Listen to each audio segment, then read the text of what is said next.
Ma'ewa, Ma'ewa. Sivako, fellow travelers. Welcome to Storytelling with the Shaman. Today we are aboard the forest moon of Pandora. We are going to be telling an ancient story passed down from many generations of Avatar fans. Fiction wrote long ago in the ancient period when Avatar was in movie theaters.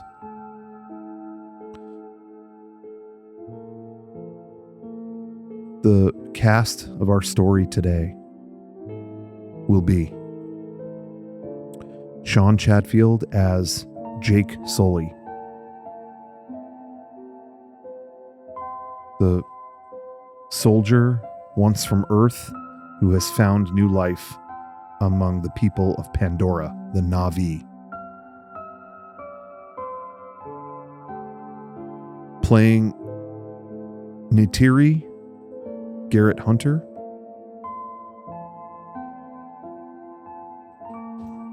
A member of the sacred Na'vi tribe,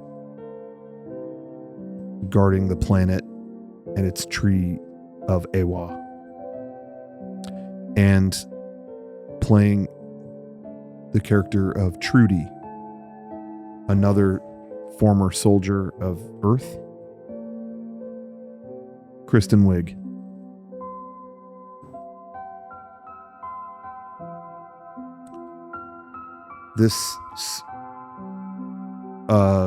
There are many terms and terminologies in the Pandora culture.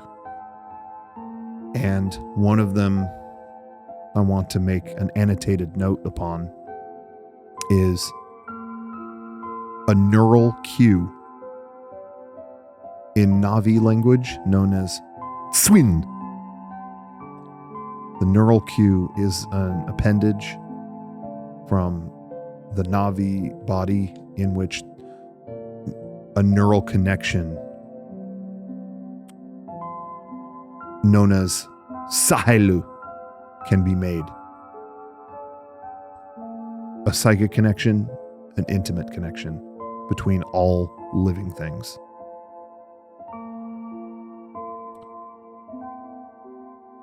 I am the storyteller shaman, but I will admit this is a tale I have not yet read. We will be reading it for the first time, and our actors will be acting out the story in Pandora theater techniques. This is called Pre-Battle Jitters. Ma'ewa, Ma'ewa. The eve of a world-changing or ending battle was rarely an easy one. The Na'vi had made every possible preparation for war with the humans under Jake's leadership.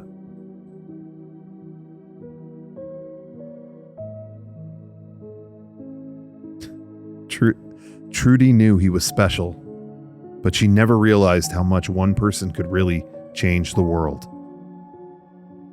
She was glad she had gone to the Tree of Souls with him, or rather his avatar, for what was being called a grand celebration.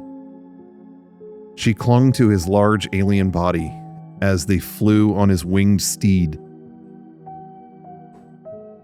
She would much rather have been on her ship, but understandably the natives were not so welcoming of it.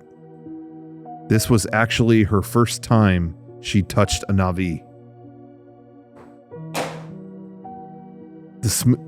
The smooth, thick blue skin felt good. She pulled closer to Jake, making it seem like she was nervous, but just so she could feel the skin on her cheek. Overall, Na'vi were impressive specimens. She might even say attractive. Unfortunately, as far as she knew, they did not have the typical reproductive equipment her mind often drifted to.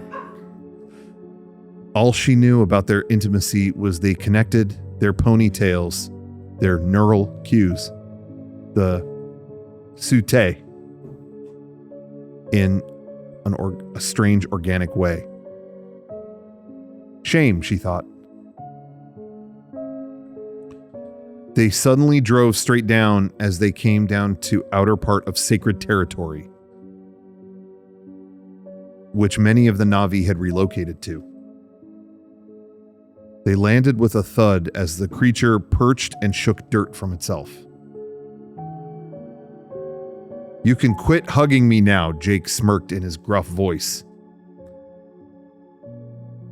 I gotta save juice for tomorrow." They headed towards the tree.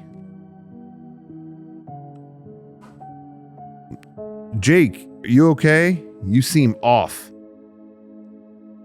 "I feel a little off. Not sure why. Must be the stress finally getting to me." They passed hundreds of Na'vi camps and groups as they got closer. As they walked, Trudy noticed the other Na'vi seemed off as well. Notice other Na'vi seemed very off. She again didn't know a lot about them, but they did seem overly affectionate. Very touchy-feely.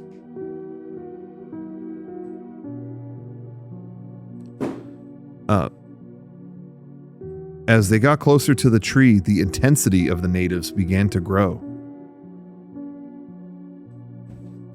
They were both alarmed, but at the same time, Jake also seemed to be getting agitated. She began to worry that whatever had happened to them was happening to him. They began to pick up speed as they jogged. And it was then that something very out of the ordinary caught her eye. Breasts. The Na'vi women appeared. Their bodies seemed to show more common female features. More so,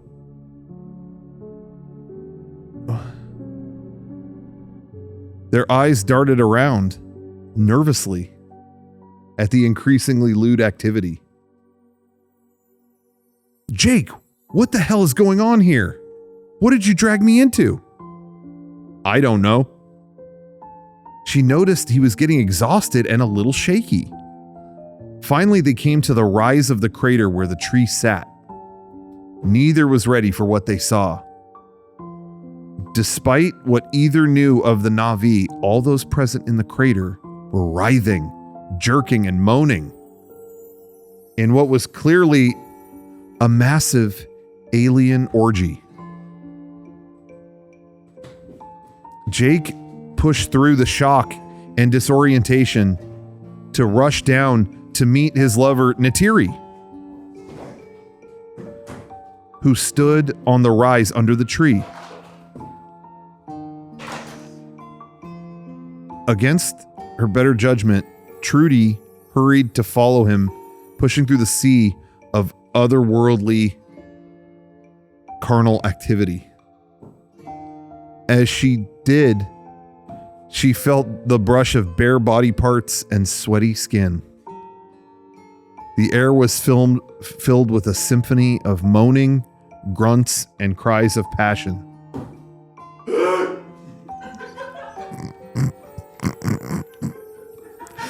An endless parade, please.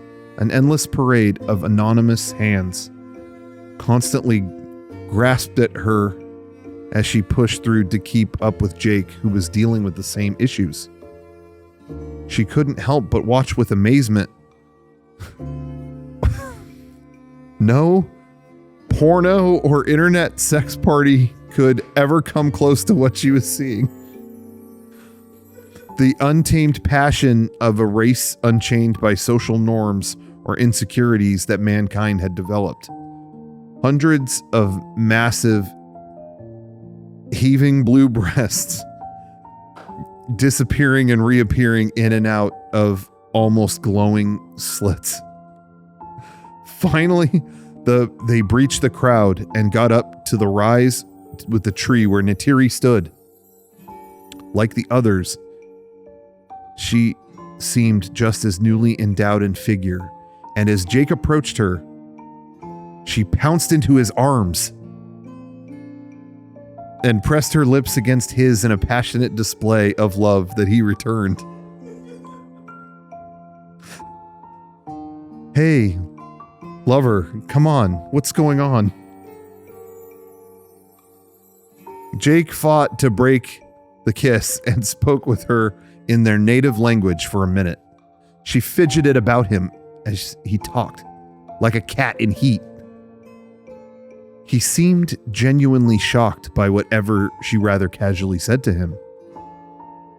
He turned back to Trudy, visibly unnerved, but still apparently succumbing to whatever was happening. Neytiri slinked up behind him slowly and sexily and ran her hands over him from behind as he talked. Trudy, it's a mating moon. A what? Apparently this happens once every few months for the Na'vi. This one night, they go absolutely nuts and horny.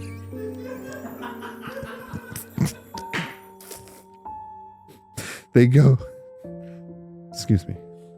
into a mating frenzy or something, and their bodies just swell up with the pressure.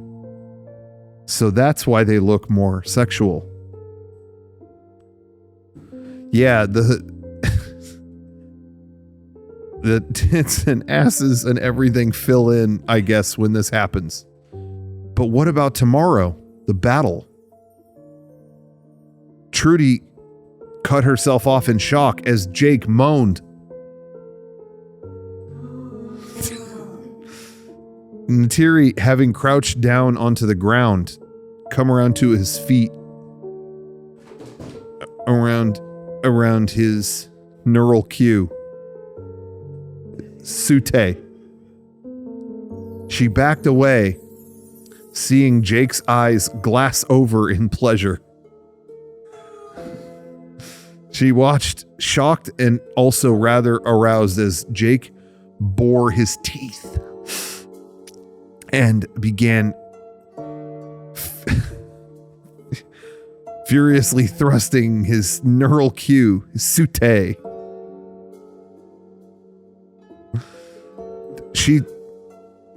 A scientist like Norm would have found this all fascinating. Unsure if it was pheromones or something in the air, she was just enjoying everything. But she began to lightly brush herself through her thin tank top. Jake fell backwards to the ground as his lover pounced onto him, and they I'm trying my best here.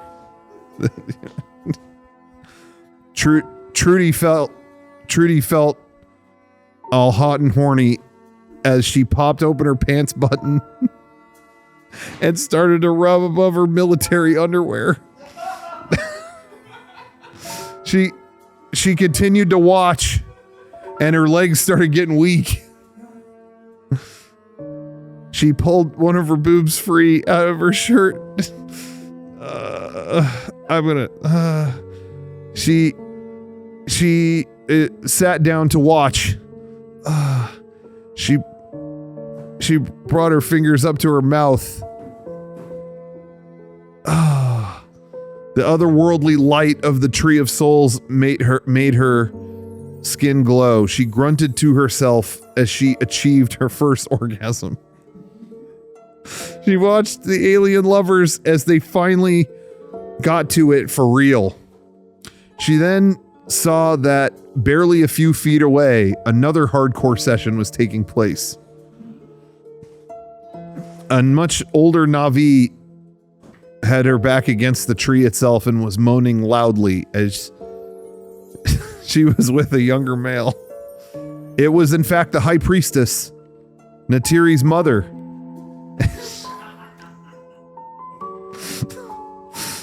She was getting it from the chief. Neytiri's former lover. The frenzy aside, it is good that the Na'vi don't share the same social structures and opinions of humans, or that scenario would have been uncomfortable or even scary. The mother and daughter were making eye contact as well, baring teeth and hissing at each other, as if it was a contest. It didn't last long, as the chief pulled out Jake and Neytiri were right back to it, constantly exchanging either dirty talk or sweet nothings in their language. She suddenly found that a group of male Na'vi were surrounding and watching. It was good. It was a good thing she was standing, because, oh no, I gotta skip this entire paragraph. I can't read this on here. The cycle continued. I don't know. Finally, a warrior pulled his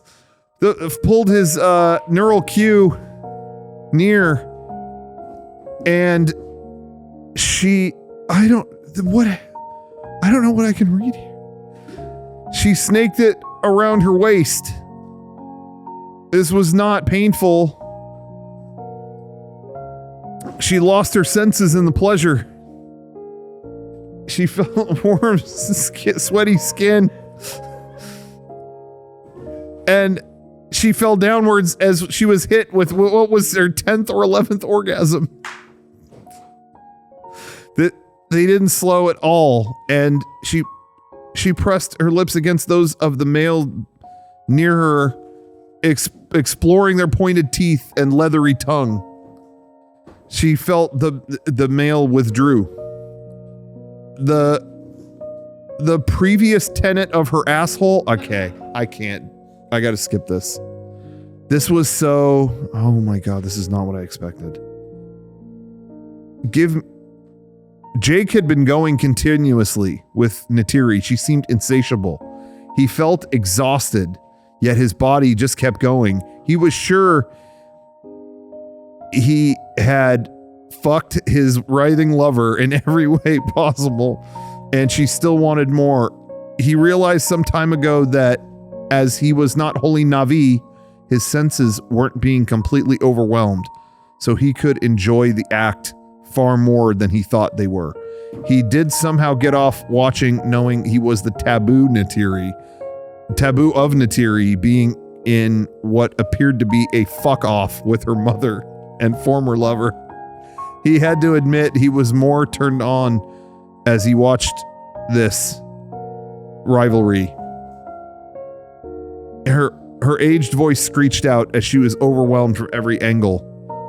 It was then that he remembered seeing Trudy and looked to see if she was okay. All he saw was a massive pile of blue bodies. The toes could be seen weakly twitching or curling every few seconds. He worried it might be too much for her when he was overwhelmed by the pleasure of seeing another huge load. She cried out in pleasure before falling and fell into a daze. Trudy was, oh no. Trudy was nothing more than a mindless slab of fuck meat at this point.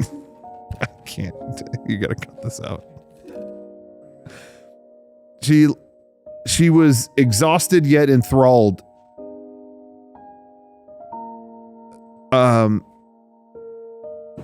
I wonder if this is heaven, I wonder if this is what heaven is really like, she thought, before she finally passed off to sleep. Trudy awoke with a jump as she realized it was morning. Her body hurt and she was numb. She hoped it wouldn't affect her flying during the battle. The battle, she suddenly realized. She scrambled to her feet but was too weak and fell back over. She struggled more as she realized she was in a Na'vi tent. Jake suddenly rushed in, followed by Neytiri, as they helped her onto a stool.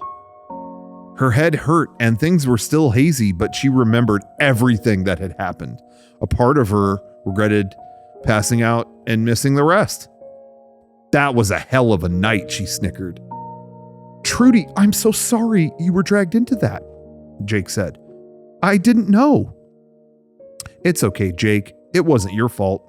And if I'm being honest, I can't say that I didn't enjoy it. I can only hope I don't have a few dozen blue babies in me. You're all good. Norm told me Na'vi and human reproductive aren't compatible. You told Norm? Don't worry, no specifics. Thank God. Tell me the truth, Jake. After I passed out, how long did things continue? I'm not sure. Me and Neytiri were still in the heat of things. And we went for quite a while.